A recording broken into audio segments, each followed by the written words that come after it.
지금은 오늘 뉴스 완전 정복하는 온유한 뉴스톱의 김준일 수석 에디터 나오셨습니다. 어서 오세요. 예, 안녕하세요. 네. 아, 비도 오는데 비는 괜찮으셨어요? 예, 뭐 저는 차를 보통 운전해가지고 비에 직접적인 영향은 없는데 꿉꿉하네요. 그냥. 아, 날이 좀 눅눅하고 꿉꿉하긴 그러니까요. 하죠. 네, 예. 지금 보니까 요 전국적으로 좀 비가 많이 와서 비 피해 없으셨으면 좋겠네요. 네. 지금 오늘 살펴볼 뉴스는 이게 뭐 계속되고 있어요. 사실 지난주부터 서울 양평 고속도로 노선 변경 의혹과 관련해서 정부가 해명을 내놨어요. 어제 국토교통부가 기자간담회 열었죠. 예. 뭐 어제- 의혹들에 대해서 좀 반박을 했는데 어떤 내용이 좀 나왔나요? 예, 뭐 조목조목 반박했다 이렇게 좀 말씀을 드려야 될 것 같아요. 이제 백원국 그 국토부 2차관이 이제 나와서 직접 네. 설명을 했는데 일단 이제 뭐 원안이라고 하고 변경안이라고 할게요. 그러니까 원안이라고 하는 거는 양서면에 그리고 변경안은 강상면으로 가는 거. 종점, 네. 종점. 종점이 예. 다른. 그래서 이제 원안에 비해서 변경안이 교통량 분산 효과가 크다라고 주장을 했어요. 네. 그래서 대한노선 그러니까 변경안 같은 경우에는 하루의 교통 수요가 22,300대인데 비해 원래 원안 같은 경우에는 15,800대 그러니까 1.4배가 더 많다. 여기가 차가 더 많이 다닌다라고 네. 얘기를 했고요.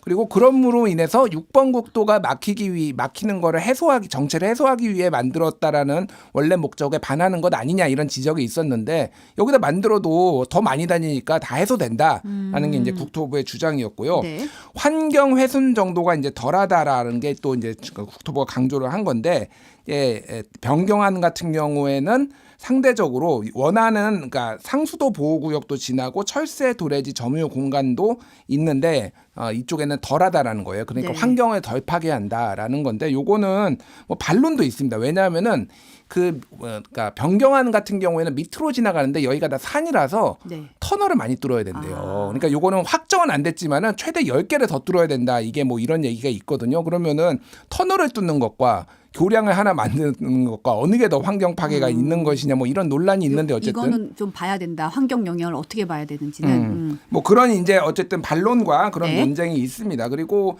이제 양평군이 원한 강한 아들 강하 IC라고 하죠. 네. 이거는 이제 민주당에서도 강하 IC를 이제 많이 주장을 해왔던 건데 이제 원안에서는 불가능했는데 강상면으로 옮기는 변경안에서는 그게 가능하다라고 했는데 이것도 이제 민주당에서 주장을 한 거는 약간만 휘게 하면은 그러니까 강하면의 위쪽에 그러니까 뭐 남한강의 바로 밑에 여기에다가 이제 만들 수 있다라는 거거든요. 네. 운심리 쪽에다가 이제 네. 북단에 이제 그래서 뭐 이것도 뭐 논쟁이 있고 한 400억이 더 들어간다라는 게 아니라 140억 정도만 더 들어간다. 140억. 예, 국토부가 이렇게 얘기를 했고 네. 그래서 여러모로 봤을 때 이게 합리적인 선택이다라고 이제 주장을 했는데 중요한 거는 근데 예를 들면 교통이 더 분산된다 이런 거는 데이터를 줘야 되거든요. 그렇죠. 근데 데이터 같은 거는 공개를 안 해서 데이터 공개는 안 하고. 예, 데이터 공개는 안 하고 그냥 이랬다더라. 뭐 이렇게 얘기를 해서 이제 의문이 좀 해소가 안 됐다 이런 얘기들이 있어요. 네. 근데 다 이제 국토부의 설명대로라면 국토부의 설명대로라면 경제성이 더 높은 안이 지금까지는 전혀 거론이 되지 않다가 그러니까 전혀는 아니지만 뭐 1안, 2안, 3안에 나오긴 했지만 어쨌든 메인 안으로는 얘기가 안 됐고 뭐 지금 보면은 보도에 민간 투자 사업 때도 종점은 그대로 이제 강상면이 나오지는 않았었고 예. 예타까지 통과하고 나서 현 정부가 출범한 뒤에야 따란 하고 등장을 했다는 거잖아요. 이때까지 이제 경제성이 더 좋다는 이 안이 지금까지는 등장하지 않다가 시점 자체가 그러니까 이제 이거를 뭐 정부에서는 처음에는 양평군이 요청을 했다라고 요청을 하고 또 민주당에서도 이를테면은 변경안을 주장했다라고 근데 민주당에서는 어쨌든 강상면을 말한 적은 없고 강하 IC만 설치해달라라고 원한 대로 종점은 얘기하지 않고 종점은 강화 얘기하지 IC 않았다. 설치만 얘기했다. 그거는 뭐 여러 가지 당시에 한겨레나 뭐 이렇게 KBS가 당시에 주민 간담회나 뭐 이런 것들을 확인을 했어요. 그래서 그거는 이제 사실이 아닌 걸로 밝혀졌고 네. 양평군이 얘기했다라는 것도 먼저 작년 7월에 이제 그 지자체장이 민주당에서 국민의힘으로 바뀐 다음에 국토부가 먼저 찾아가 가지고 그다음에 이런 거 변경안을 한번 내봐라 그러니까 그쪽에 3가지 안을 내고 이제 이게 나왔다라는 거잖아요. 네. 근데 중요한 거는 지금 어제 국토부의 설명 자료에는 동해종합기술공사가 처음으로 이 변경안이 더 낫다라고 얘기를 한 거예요. 그러니까 좀 말이 바뀐 거죠. 예, 말이 네. 바뀐 거예요. 네네. 양평군이 제시를 했다고 하다가 이 회사가 제시를 했다라는 건데 이게 뭐 문재인 정부 조선일보는 문재인 정부 때 선정된 회사다라는 건데 이게 정확하게는 작년 3월이에요. 작년 그러니까 문재인 3월. 정부 때는 맞는데 윤석열 대통령이 당선된 뒤에 뒤에 이제 예. 정권 출범하기 바로 그 사이에 예. 네. 그때 이제 용역 착수 보고에서 이거를 변경하는 게 낫겠다라고 한 거고 그리고 그 안을 제시를 한 거는 5월이에요. 그러니까 5월. 정부가 출범했을 때, 그러니까 윤석열 정부가 출범했을 때 강상면이 낫다라고 이 회사가 이제 했다라는 거죠. 그러니까 지금까지 계속 얘기를 하지만은 2008년부터 이 얘기가 나왔는데 한 번도 이를테면은 양서면이 아닌 곳이 종점으로 지금 얘기가 나온 적이 진지하게 논의된 적이 한 번도 없거든요. 네. 그리고 심지어는 양평군 같은 경우에도 국토부에서 이를테면은 안을 제시하라고 했는데 종점안에 대해서 의견을 제시해봐라라고 했는데 끝까지 그러니까 정부는 그러니까 국토부는 양평군한테 야 강상면 어때?라고 단 하나만 보냈다라는 거예요. 근데 이거에 대해서 끝까지 이게 맞다라고 얘기를 안 했다라는 겁니다. 그리고 회신 기간까지 넘겼다라는 거예요. 그러니까 네. 이게 특혜 의혹이 불거질 것을 양평군도 상당히 좀 이렇게 저했다, 불안해했다 이런 걸로 이제 유추할 수가 있는 거죠. 네.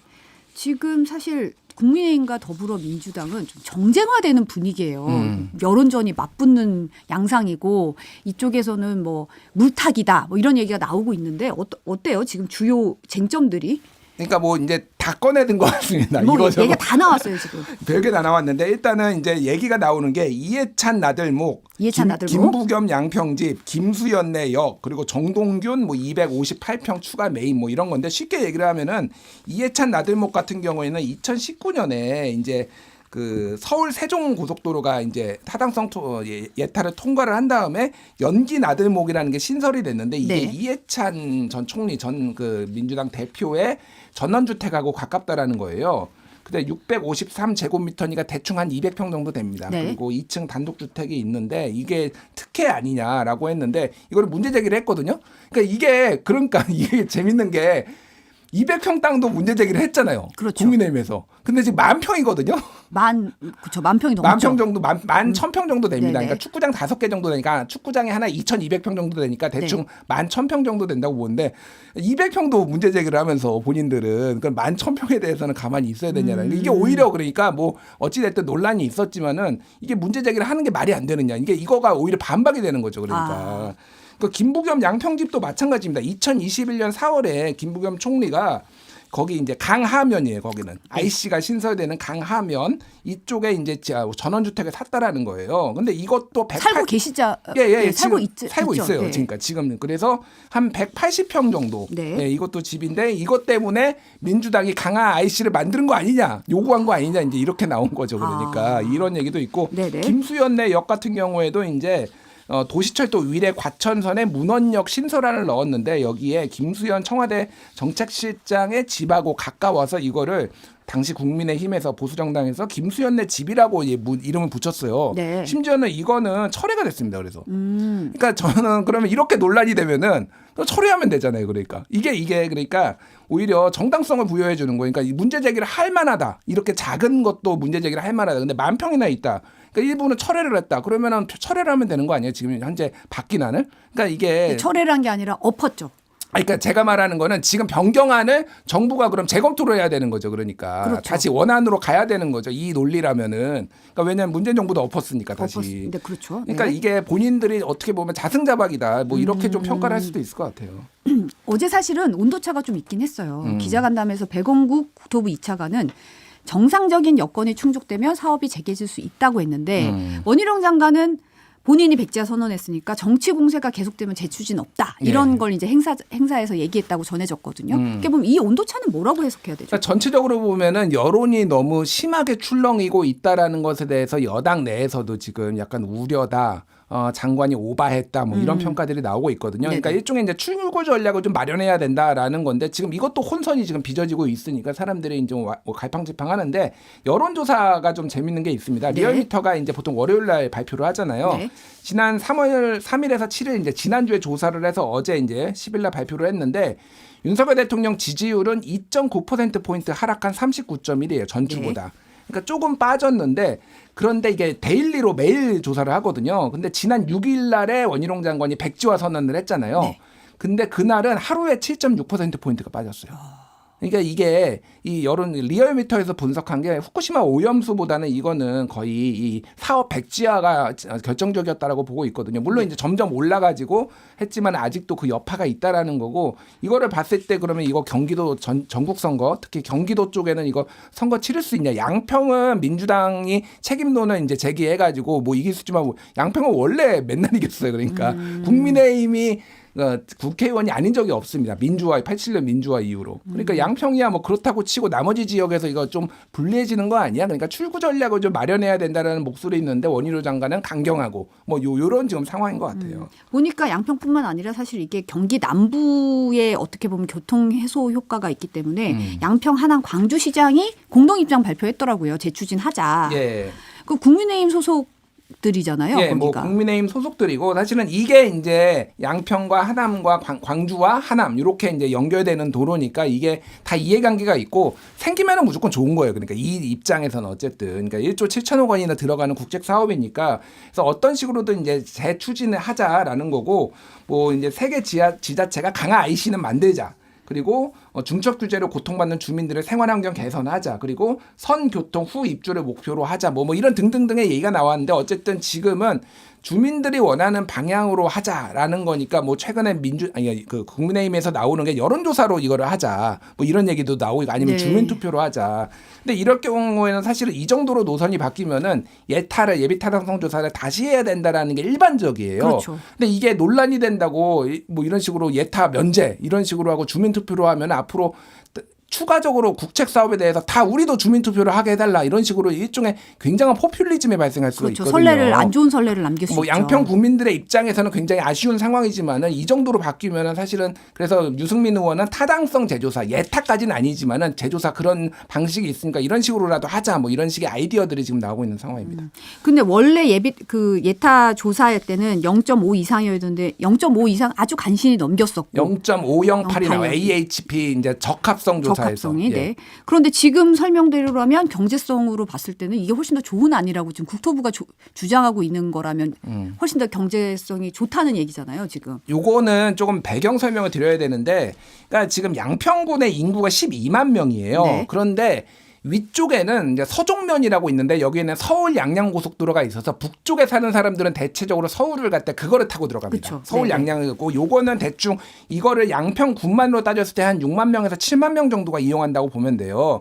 근데 이제 이런 대형 고속도로를 만들 때는 양평 군민들만 이용하는 걸로 볼 수는 없는 거예요. 그렇죠. 그러니까 왜냐하면 네네. 주변에 있는 사람들이 다 서울 사람도 이용을 하고 하남 사람 아까 전에 뭐 광주 사람들 다 이용을 해야 되는 거잖아요.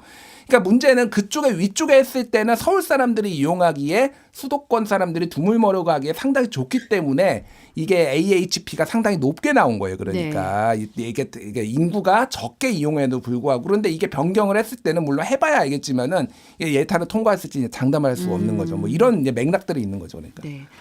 민주당은 국정조사 특검 추진할 거라고요. 이제 뭐 공식적으로 이제 추진을 하겠다라고 한 건 아니고요. 촉구를 한 겁니다. 그러니까 이제 특검도 해야 된다. 국정조사도 해야 된다라고 이제 압박을 한 걸로 이제 보면 됐고 이거를 네. 이제 고속도로 게이트, 김건희 로드 뭐 이런 식으로 이제 얘기를 했습니다. 그래서 아직 좀 상황은 지켜봐야 되는데 쉽게 지금 뭐 물러날 기색은 아니에요. 지금 민주당 같은 경우에. 그래서 이게 좀 앞으로 장기화될 가능성이 상당히 높은 것 같습니다. 네, 좀 지켜봐야겠네요. 다음 소식은 오늘 저녁에 드디어 이재명 대표와 이낙연 전 대표가 회동을 오늘 저녁에 한다는 거잖아요. 이게 비공개 만찬이라고 하는데 어떤 얘기들이 좀 나올까요? 그러니까 이낙연 전 대표가 들어온 지 벌써 18일이나 됐더라고요. 그러니까요. 예, 이게 3주가 거의 다 됐는데 이렇게 만나기가 어렵나? 사실 그 생각도 들기는 해요. 그래서 오늘 이제 비공개 만남을 하는데 배석자를 한 명씩 둔다고 합니다. 알려지기로는 아마 윤영찬 의원, 그러니까 이낙연 총리 측에서는 윤영찬 의원 그리고 이재명 대표 쪽에서는 김영진 의원인 걸로 알려졌는데 그거는 네. 뭐 나중에 확인해봐야 될 것 같고. 네. 그래서 실제 만난 거는 이낙연 총리의 장인산 이후로 3개월여 만에 인 거죠. 그래서 상당히 오래됐습니다. 그래서 이제 무슨 내용을 얘기를 할 것이냐 이게 이제 가장 관심인 것 같아요. 그렇죠. 일단은 정부에 대한 어떤 정부의 실정에 대해서 일단은 얘기가 좀 물꼬가 왜냐하면 두 사람의 이견이 없거든요. 그렇죠. 그거는 네네네. 윤석열 정부 못 하고 있다. 지금 후쿠시마 오염수 이 뭐 김건희 여사 땅 문제, 고속도로 변경안 문제 뭐 등등등해서 요 문제를 이제 집중적으로 얘기를 할 건데 다만 이제 현재 민주당의 개혁 지난번에 이낙연 전 대표도 그 얘기를 했잖아요. 민주당이 지금 개혁을 제대로 못하고 있다. 이 부분이 실제 언급될 것이냐 어느 정도 수위까지 뭐 이런 것들이 좀 관심사인 것 같아요. 네. 뭐 일각에서는 공천을 논의가 나올 수 있다 뭐 이런 얘기도 들리긴 하던데. 근데 이게 민주당의 공식 입장은 항상 시스템 공천이 우리는 잘 자리 잡혀 있다라는 거고 지금 혁신위에서도 공천에 대해서 좀 개혁 공천해야 된다라고 하니까 몇몇 의원들이 이미 시스템 공천으로 이미 그 최근에 한 5월 달에 그 공천 룰까지 결정을 했는데 이거 흔들면 안 된다라는 기류가 있잖아요. 근데 이 두 사람이 일종의 개파 보스들이 당대표를 포함해서 개파 보스들이 만나서 공천 룰을 가지고 얘기를 한다 그러면은 누가 됐든 반발할 가능성이 상당히 높아지니까 이거가 실현화되기 어렵고 또 하나는 이게 약간 밀실처럼 보이잖아요. 비공개로. 비공개니까. 이게 옛날 약간 구태 정치처럼 보여요. 그러니까 이게 실제 그리고 진짜 내밀한 얘기를 하려면은 두 사람이 신뢰가 있어야 되거든요. 이쪽에서 폭로를 안 한다. 이거를 까질 않는다. 근데 그 정도의 진짜 비공개다. 예, 진짜 비공개다. 예를 들면은 누구누구는 공천에 살려야 되지 않냐. 뭐 이런 얘기까지 옛날 보스 뭐 개파 보스들은 막 하고 그랬잖아요. 그렇죠. 근데 신뢰가 없어요. 이재명, 이낙연. 그러니까 이거를 얘기를 했다가 되치기 당할 수 있다. 뭐 이런 누구가 거론이 됐다더라 뭐 이렇게 돌면 뭐 공천 얘기가 오갔다더라. 누구를 언급했다더라. 이게 이제 쓱 나오기 시작하면은 야, 이거 이런 거 하려고 지금 바깥에서 당 바깥에서 뭐 한 거야? 아니면 뭐 이런 류의 것들이 나올 가능성이 높아서 일단은 거기까지는 가기 힘들지 않을까 이런 얘기들이 나오고 있습니다. 네. 지금 민주당 혁신위는 상황이 어때요?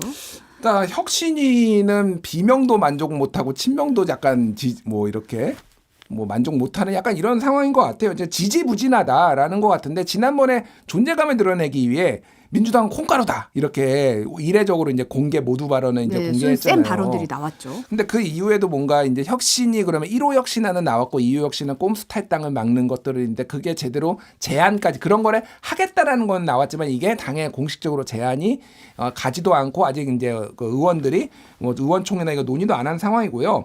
그래서 어제 민주당 원로 모임인 상인 고문당하고 혁신위하고 회동을 했어요.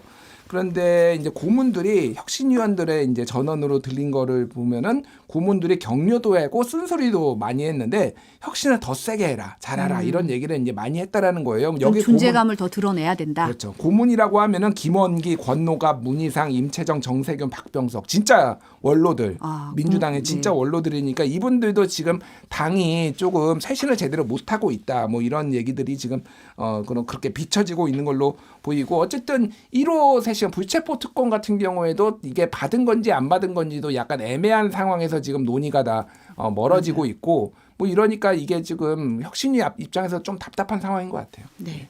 마지막으로 그 조국 전 법무부 장관 아들 조원 씨가 예. 연세대 대학원 석사학위 반납하겠다고 했죠. 예, 이제 연세대 석사학위 요게 이제 왜 문제가 되냐면은 그러니까 그때 입학할 당시에 인턴 증명서를 냈는데 원서에 예, 지원 원서에 네. 그게 이제 최강욱 의원의 그 발급해줬다는 법무법인에서 인턴 증명서를 발급을 했는데 이게 지금 유죄가 난 상황이에요. 네. 그러니까 이거 자체가 그러면은 지원 자체가 이제 허위다, 그러니까 좀 무효가 될 가능성들은 이제 배제할 수가 없는 거죠.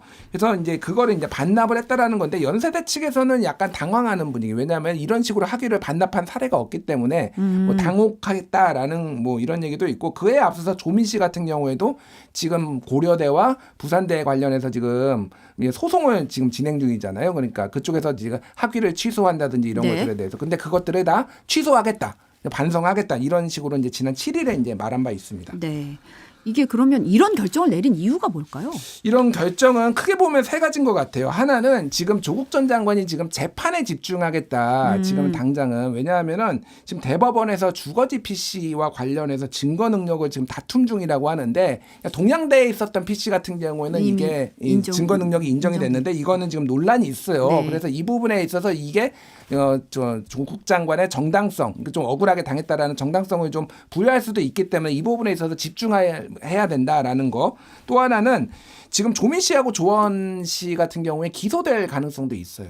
검찰이 보고 있는 거죠. 검찰이 보고 있는데 조민 씨 같은 경우에는 지금 공소시효가 부산대 같은 경우에는 8월 말이거든요. 그러니까 얼마 안 남았어요. 네. 그러니까 하나는 기소 이런 우리가 좀 반성하고 있습니다라는 걸 보여주기 위해서 기소를 안 됐고 또 하나는 만약에 기소가 되더라도 재판부에서 좀 선처를 원하기 위해서 하는 거 아니냐라는 거고 또 하나는 이제 이런 이제 다 정리하고 조국 장관이 출마하기 위해서 하는 거 아니냐. 뭐 이런 설설설 뭐 이런 해석들이 좀 나오고 있는 거죠. 네.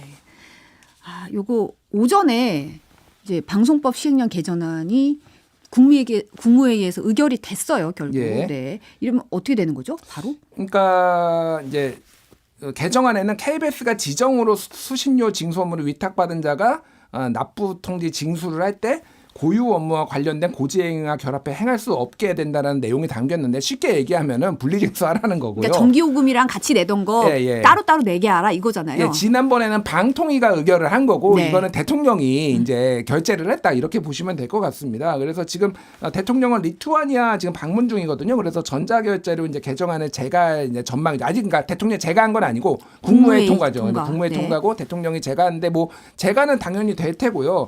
그래서 지금 KBS 같은 경우에는 현재 이제 비상 경영을 선포한 상황이고 법적으로 다 다투겠다. 하나는 지난번에 말씀드렸듯이 헌재에다가 지금 가처분 신청 내고 본안 소송 내고 또 하나는 이게 그러니까 내년까지 한전하고 내년 말까지 계약이 돼 있어요. 그러니까 한전은 계약의 의무를 이제 만약에 이거를 따를 경우에는 파기한다라는 거잖아요. 그러니까 그거에 대해서도 이제 좀 손해배상이 아니라 이거가 계약이 유효하다 이런 것들을 지금 한다라는 건데 어쨌든 KBS가 상당히 사면 초과가 됐다 이렇게 봐야 될 것 같습니다. 네, 오늘은 여기까지 듣겠습니다. 네, 김준일 감사합니다. 예, 감사합니다.